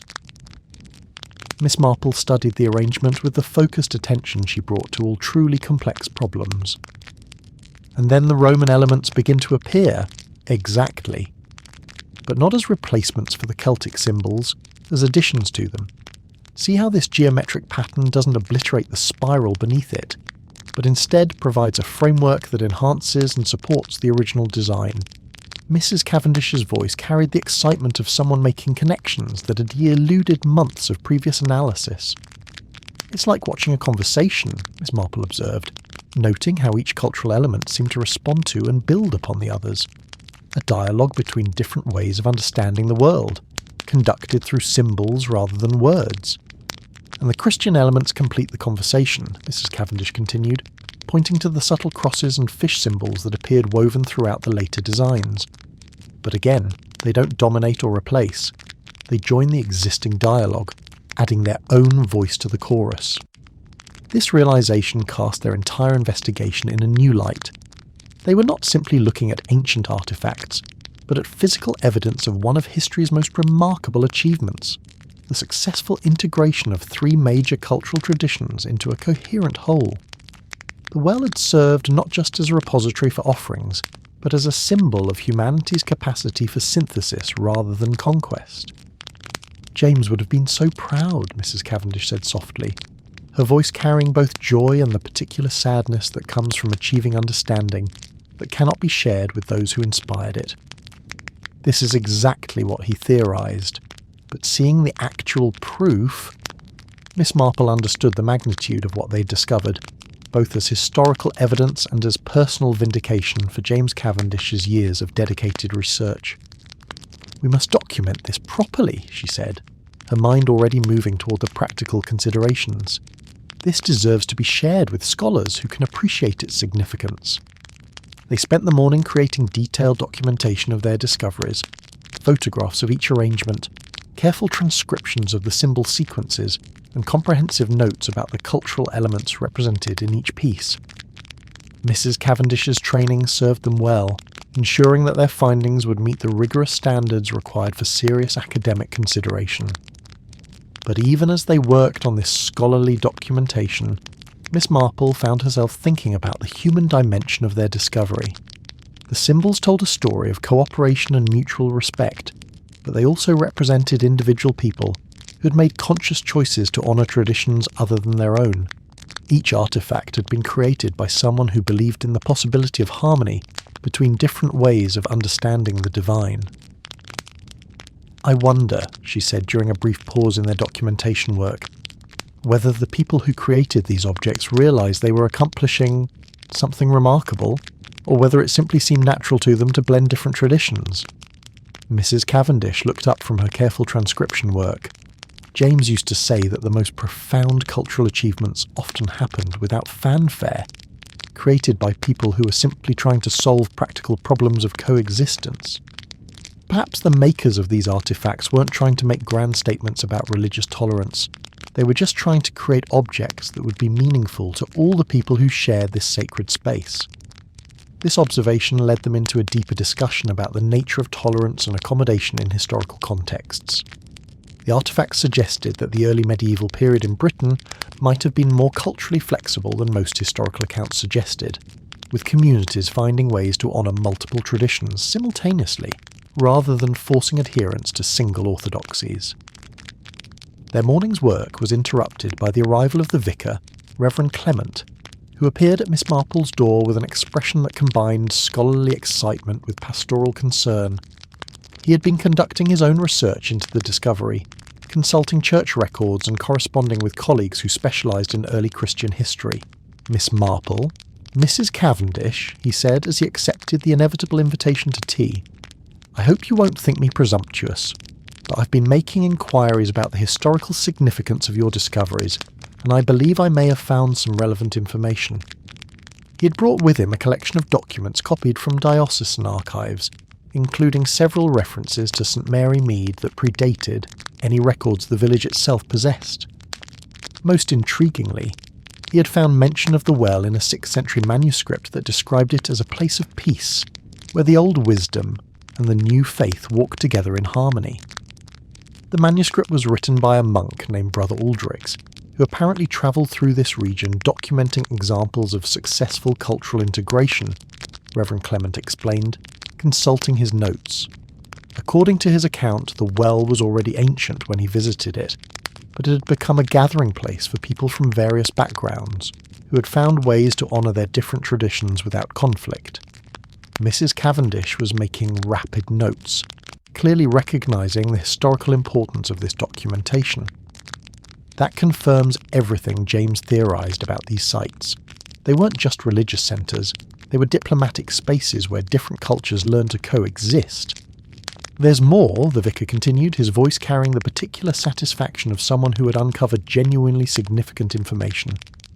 Brother Aldrich describes a ceremony he witnessed at the well, where representatives from Celtic, Roman and Christian communities jointly blessed offerings that were then deposited in the water.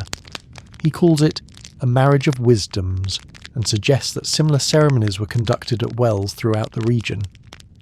Miss Marple felt a chill of recognition as she realised the implications of this discovery. So the artefacts we found weren't random deposits over time. They were the result of formal ceremonies designed to create symbolic unity between different groups. It appears so, and if Brother Aldrich is correct, there should be records of similar ceremonies at other wells in the area. The practice seems to have continued for several centuries, adapting to include new groups as they arrived in the region. This revelation transformed their understanding of the well's significance from local curiosity to historically important evidence of early medieval diplomacy. They were looking at physical proof of successful cultural integration during a period often characterised by conflict and displacement. After the vicar departed, promising to continue his archival research, Miss Marple and Mrs. Cavendish found themselves facing the pleasant problem of having almost too much significant information to process effectively. Their investigation had expanded far beyond its original scope, revealing layers of historical and cultural importance that neither of them had anticipated. "We need to visit the other sites," Mrs. Cavendish said, studying the maps that showed the network of wells and springs that James had identified across the region. If Brother Aldrich is correct about the extent of these practices, we should find similar evidence at other locations. Miss Marple agreed, recognising that their investigation had reached the point where it required broader scope to reach its proper conclusions. But I suggest we also need to consider the modern implications of what we've discovered. These artefacts represent a model of cultural cooperation that might be quite relevant to contemporary concerns. This observation led them into a discussion about the way historical discoveries could illuminate present challenges. The successful integration of different traditions around the well-suggested possibilities for addressing modern conflicts between different groups, whether religious, cultural or political. The ancient makers of the artefacts had found ways to honour diversity while creating unity, an achievement that remained remarkably relevant 15 centuries later. They spent the afternoon organising their findings into a presentation that could be shared with various interested parties, local historians, museum curators, church officials and academic institutions. But even as they worked on this formal documentation, Miss Marple found herself most interested in the human story their discoveries told. Each of these objects represents someone's hope, she observed, handling one of the smaller medallions with particular care. Someone believed strongly enough in the possibility of harmony between different traditions that they took the time and effort to create something beautiful that honoured all of them. Mrs. Cavendish nodded, understanding exactly what Miss Marple meant. And then they brought their creation here, to this specific place, as part of a ceremony that publicly celebrated that harmony. It's quite remarkable when you think about the courage that must have been required. As the day progressed, they found themselves visited by various villagers who had heard about their discoveries and wanted to understand what they meant for St Mary Mead's history. Tommy Fletcher appeared during his lunch break from school, eager to learn about the morning's revelations and to contribute his own observations about the well's continuing significance too. "It makes sense that people would want to come here for important ceremonies," he said thoughtfully, examining the symbol charts that Mrs. Cavendish had created. "It's the sort of place that feels special even when you don't know why." like it remembers all the important things that happened here. Dr. Haydock stopped by during his afternoon rounds, bringing additional historical information he had gathered from medical society records. Several of his predecessors had noted the well's continuing importance to local people, even after its official function as a water source had ended. People continued to visit it during times of personal crisis or celebration, often leaving small offerings despite the lack of any formal religious sanction for such practices. It seems that the tradition Brother Aldrich described never really ended, Dr. Haydock observed, consulting his notes. It just became more informal, more personal. But the essential function remained the same. People still saw this as a place where they could leave physical symbols of their hopes and concerns. Mrs. Bantry arrived with offers of assistance and barely concealed curiosity about the implications of their discoveries for village life. She had been conducting her own informal research among the older residents, gathering stories and memories that might relate to the well's historical significance.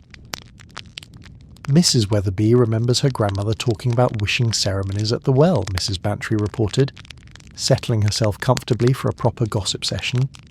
Apparently young women used to come here on Midsummer Eve to leave tokens and make wishes about their romantic prospects. And Mrs. Patterson's great-aunt claimed that people brought sick children here because the water was supposed to have healing properties. These modern echoes of ancient practices fascinated Miss Marple, suggesting that the well's cultural significance had persisted even when its original religious context had been forgotten.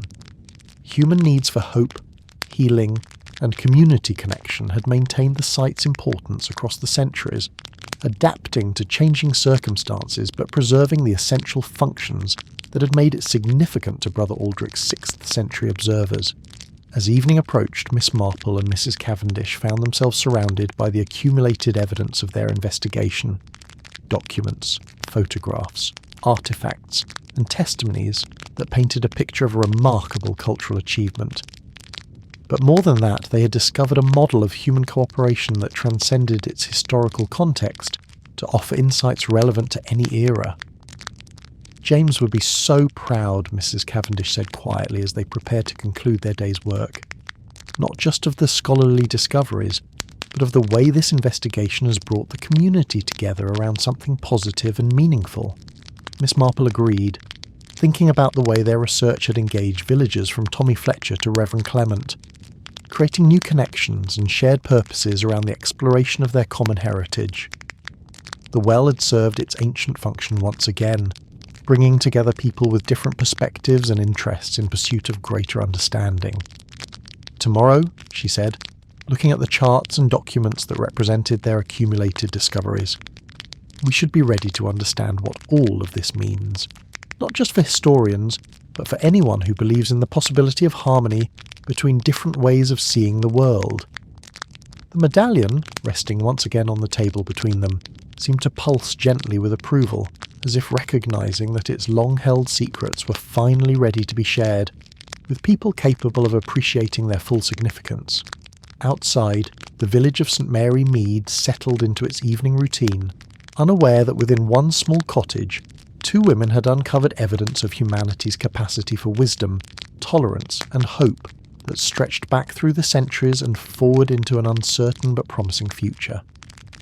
The final morning of their investigation dawned with that particular clarity that comes after revelation, when mysteries that have long perplexed suddenly arrange themselves into patterns so obvious that one wonders how they could ever have been obscure.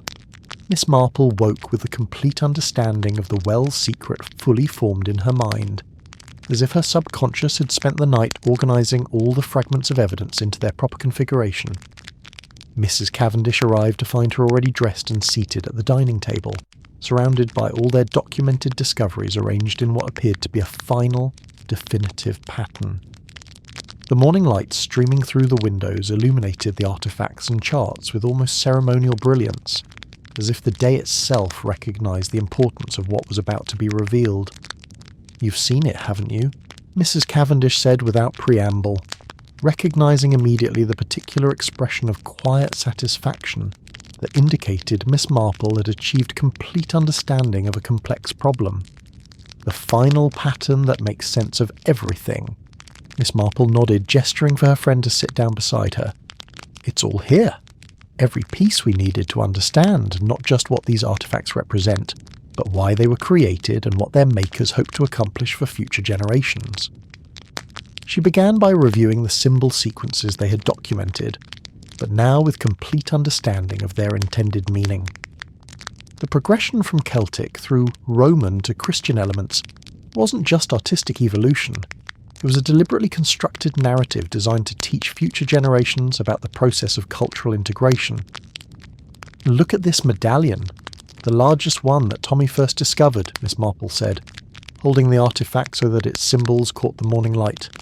"See how the Celtic spiral at the centre represents the eternal source of life and wisdom? The Roman geometric patterns that surround it don't constrain or replace that wisdom. They provide structure and organisation that allows it to be shared more effectively." Mrs. Cavendish leaned closer, following Miss Marple's analysis with growing excitement. "And the Christian symbols complete the lesson," Miss Marple finished. "They show how new understandings can be incorporated into existing wisdom without destroying what came before. Each cultural tradition adds its own insights while preserving and honouring the contributions of others.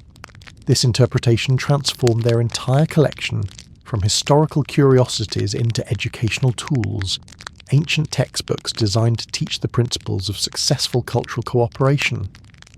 The artifacts weren't just religious offerings, but instructional materials created by people who had learned how to navigate the complex challenges of living in a multicultural community. "But that's only part of the secret," Miss Marple continued, her voice carrying the particular satisfaction that came from solving puzzles that had seemed impossibly complex. "The well itself is the other crucial element. It wasn't chosen randomly as a repository for these teachings. It was specifically selected because of its unique properties." She gestured toward the maps that showed the well's position relative to the surrounding landscape. "Look at the location. It sits at the exact centre of a network of ancient paths that connected Celtic sacred sites, Roman settlements, and early Christian monasteries. Anyone travelling through this region would naturally pass this spot, making it the perfect place for intercultural contact." Mrs. Cavendish was making rapid notes, her scholarly instincts recognising the significance of Miss Marple's insights. So the well served as a kind of educational centre, where travellers from different backgrounds could learn about successful integration by studying these artefacts. Exactly.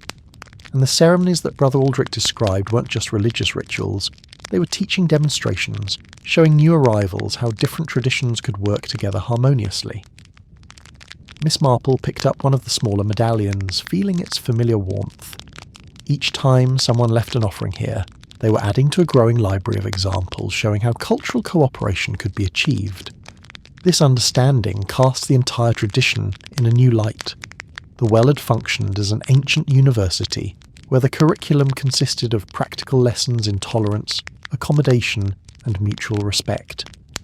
The artifacts served as both textbooks and graduation ceremonies, created by students who had learned the lessons and wanted to pass them on to future generations. "James always believed these sites were more than religious centres," Mrs. Cavendish said, her voice carrying both pride and wistfulness. "He theorised that they served educational functions, but he never imagined anything quite this sophisticated." Their discussion was interrupted by the arrival of Tommy Fletcher, who appeared at the door with the prompt enthusiasm of someone who had important news to share. He had spent the previous evening at the village library, researching local history with the dedicated thoroughness that his discovery had inspired. "Miss Marple, Mrs. Cavendish," he announced breathlessly. "I found something in the old parish records that I think you need to see." He had discovered a reference to the well in documents dating to the 17th century, describing it as a place where the ancient wisdoms are preserved for those who have eyes to see and hearts to understand. More intriguingly, the record mentioned that local people continue to bring their children to the well for the teaching that comes from seeing how different truths can live together in peace. "The tradition continued," Miss Marple murmured, understanding immediately the significance of Tommy's discovery. Even centuries after the original ceremonies ended, people still recognise the well's educational function. Tommy nodded eagerly. "And there's more. The record says that during times of community conflict, the village elders would bring disagreeing parties to the well and show them the old symbols as examples of how different groups could find common ground. This information completed Miss Marple's understanding of the well's true secret. It had served not just as a repository for ancient wisdom, but as an active tool for conflict resolution, providing physical evidence that harmony between different groups was not only possible, but had been successfully achieved in the past. Mrs. Cavendish was practically vibrating with excitement at the implications of this discovery. This means the artifacts were specifically designed to serve as conflict resolution tools, physical proof that different traditions could coexist and even enhance each other. Which explains why they were preserved so carefully in the well, Miss Marple added. The community recognised them as precious resources that might be needed whenever future conflicts arose. As the morning progressed, their understanding continued to deepen and expand. The artifacts weren't just historical curiosities, they were functional tools for building community harmony, as relevant to modern conflicts as they had been to ancient ones. The makers had created not just beautiful objects, but practical instruments for teaching the skills of tolerance and cooperation. Dr. Haydock arrived during his morning rounds, bringing with him Reverend Clement and several other village notables who had heard about the investigation's conclusions. Word had spread through St. Mary Mead's efficient communication networks that something significant was about to be announced, and the cottage gradually filled with curious neighbours eager to understand what Tommy's discovery really meant. "Ladies and gentlemen," Miss Marple began, addressing the assembled group with a particular authority that came from complete understanding of a complex situation. "I believe we can now explain not only what young Tommy discovered, but why it matters to all of us." She began by describing the educational function of the artifacts, explaining how they represented a sophisticated curriculum in cultural cooperation developed by people who had successfully navigated the challenges of living in a diverse community. The villagers listened with growing fascination as the true significance of their local well was revealed. "These objects teach us that differences between groups don't have to lead to conflict," Mrs. Cavendish added, holding up one of the medallions so everyone could see its intricate symbol work. "They show us practical examples of how different traditions can enhance and support each other instead of competing for dominance." Tommy Fletcher, glowing with pride at the significance of his discovery, asked the question that was on everyone's mind. Does this mean our well is famous now? Will scholars come to study it? Miss Marple smiled at the boy's natural excitement, but her answer addressed the deeper implications of their discoveries. "I believe this will indeed attract scholarly attention, Tommy, but more importantly, it provides our community with a remarkable resource for understanding how to live peacefully with people who see the world differently than we do." Reverend Clement, who had been listening with the focused attention of someone whose professional responsibilities included community harmony, spoke up thoughtfully.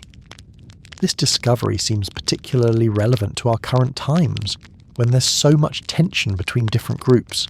These ancient examples might provide guidance for modern problems." Dr. Haydock nodded agreement.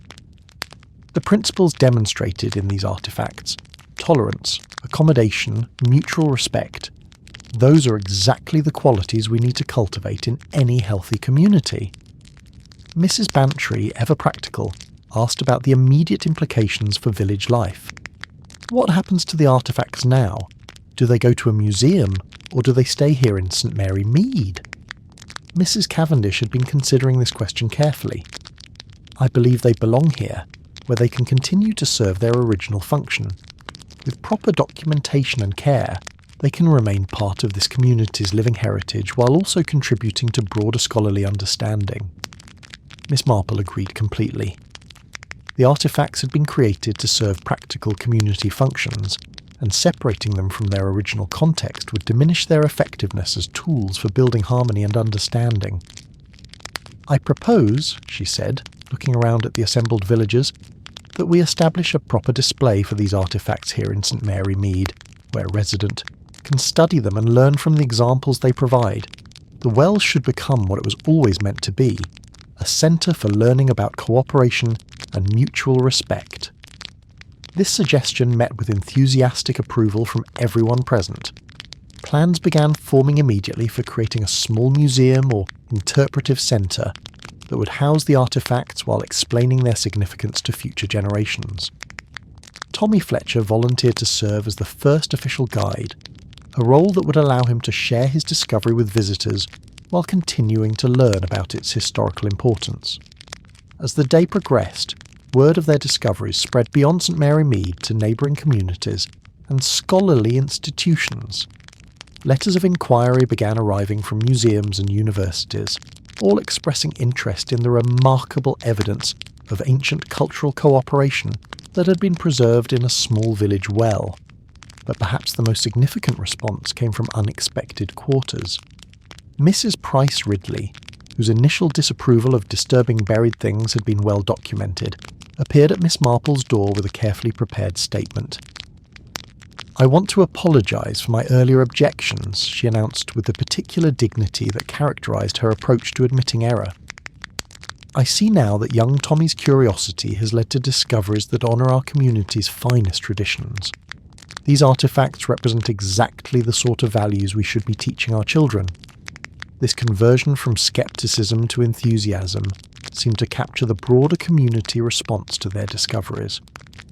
What had begun as a child's adventure had revealed principles and examples that resonated deeply with people's hopes for their own community's future. Mrs. Cavendish, who had been documenting reactions to their discoveries as carefully as she had recorded the artefacts themselves, observed that the well was already resuming its ancient functions as a focal point for community unity.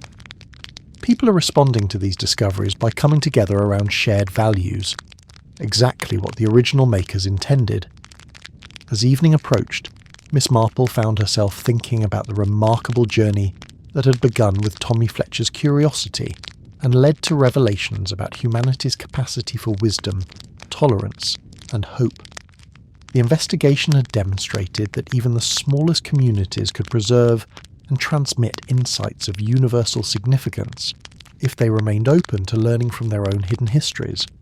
"James would have been so proud," Mrs. Cavendish said quietly as they prepared to conclude their formal investigation. "Not just of the scholarly discoveries, but of the way these artefacts have brought people together around something positive and meaningful." Miss Marple nodded, understanding that their investigation had achieved something more important than academic recognition. They had rediscovered practical tools for building community harmony, and more importantly, they had demonstrated that those tools remained as effective in the 20th century as they had been in the 6th. The medallion, resting now in a place of honour among its companion artefacts, seemed to pulse gently with satisfaction, as if recognising that its long wait was finally over. The secrets it had preserved were being shared with people capable of understanding and applying their lessons, ensuring that the ancient wisdom would continue to serve its intended purpose of teaching cooperation and mutual respect. Outside, the village of St Mary Mead settled into its evening routine, but with a new awareness of its own significance as a custodian of precious human knowledge. The well stood quietly in the centre of the green, no longer just a sealed relic of earlier times, but a living symbol of humanity's occasional capacity to choose wisdom over conflict, understanding over prejudice, hope over fear. Tommy Fletcher, walking home from his evening visit to the well, paused to look back at the site of his discovery. Tomorrow would bring visitors eager to learn about the artefacts and their meanings. Scholars would come to study the evidence of ancient cooperation. Children would learn about the possibilities for harmony between different ways of seeing the world. But tonight, the well belonged once again to the village, keeping its peaceful watch over a community that had learned to treasure both its hidden history and its continuing responsibility to preserve and practice the wisdom that history had entrusted to its care. The secret had been revealed, but its purpose remained the same: to teach each new generation that different truths could indeed live together in peace, if people were willing to learn from the examples of those who had succeeded in that difficult but essential task. As the weeks that followed their remarkable discovery settled into the gentle rhythm of autumn in St Mary Mead, the true significance of W had uncovered continued to unfold in ways both subtle and profound.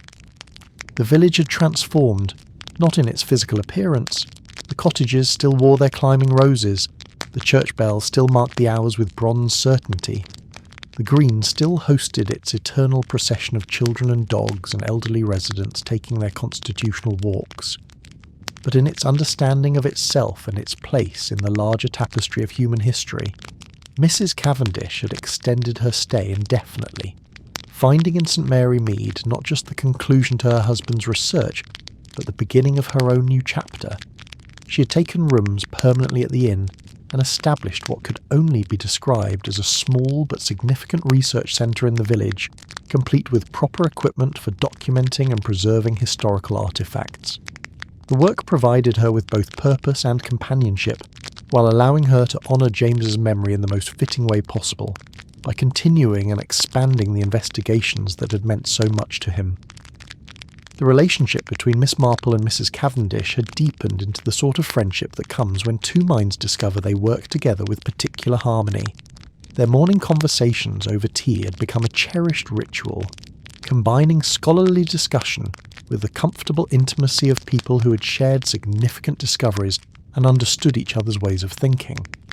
Mrs. Cavendish brought to these conversations her expertise in historical research and her passionate commitment to understanding the past, while Miss Marple contributed her intuitive grasp of human nature and her deep knowledge of how communities functioned across time. Tommy Fletcher had indeed become the Well's first official guide, a role he approached with all the seriousness of someone who understood that he had been entrusted with something genuinely important. His natural enthusiasm, combined with his growing knowledge of the artefact's significance, made him remarkably effective at helping visitors understand both the historical importance of the discoveries and their continuing relevance to modern life. More than one scholar had commented that the boy possessed an unusual gift for making complex historical concepts accessible to people of all ages and backgrounds. The small museum that the village had established in the old parish hall had become something of a pilgrimage destination in its own right, drawing visitors from across England and even from continental Europe. But unlike many tourist attractions, it had managed to maintain the peaceful, contemplative atmosphere that made the artefact's lessons most effective. Visitors typically left with a sense not just of having seen something remarkable, but of having learned something useful about the possibilities for harmony in their own lives and communities. Dr. Haydock had documented several interesting phenomena in the months following the discoveries. Village disputes, which had been as common in St Mary Mead as in any small community, had decreased noticeably in both frequency and intensity. When disagreements did arise, residents increasingly found themselves referring to the Wells lessons about finding common ground between different perspectives. The doctor noted in his private journals that the community seemed to have acquired a new vocabulary for discussing differences and a new set of models for resolving conflicts peacefully. The vicar, Reverend Clement, had incorporated the discoveries into his regular pastoral work, not by preaching about them directly, but by drawing upon their example of how different faith traditions could enhance, rather than threaten each other. His sermons had taken on a new dimension of historical awareness and practical wisdom, reflecting his growing understanding that the artefacts represented not just ancient history, but living guidance for contemporary challenges. Even Mrs. Price Ridley had been transformed by the discoverers, though in ways that perfectly reflected her particular character. She had appointed herself the unofficial guardian of proper respect for the artefacts, ensuring that visitors understood the seriousness of what they were seeing and behaved accordingly.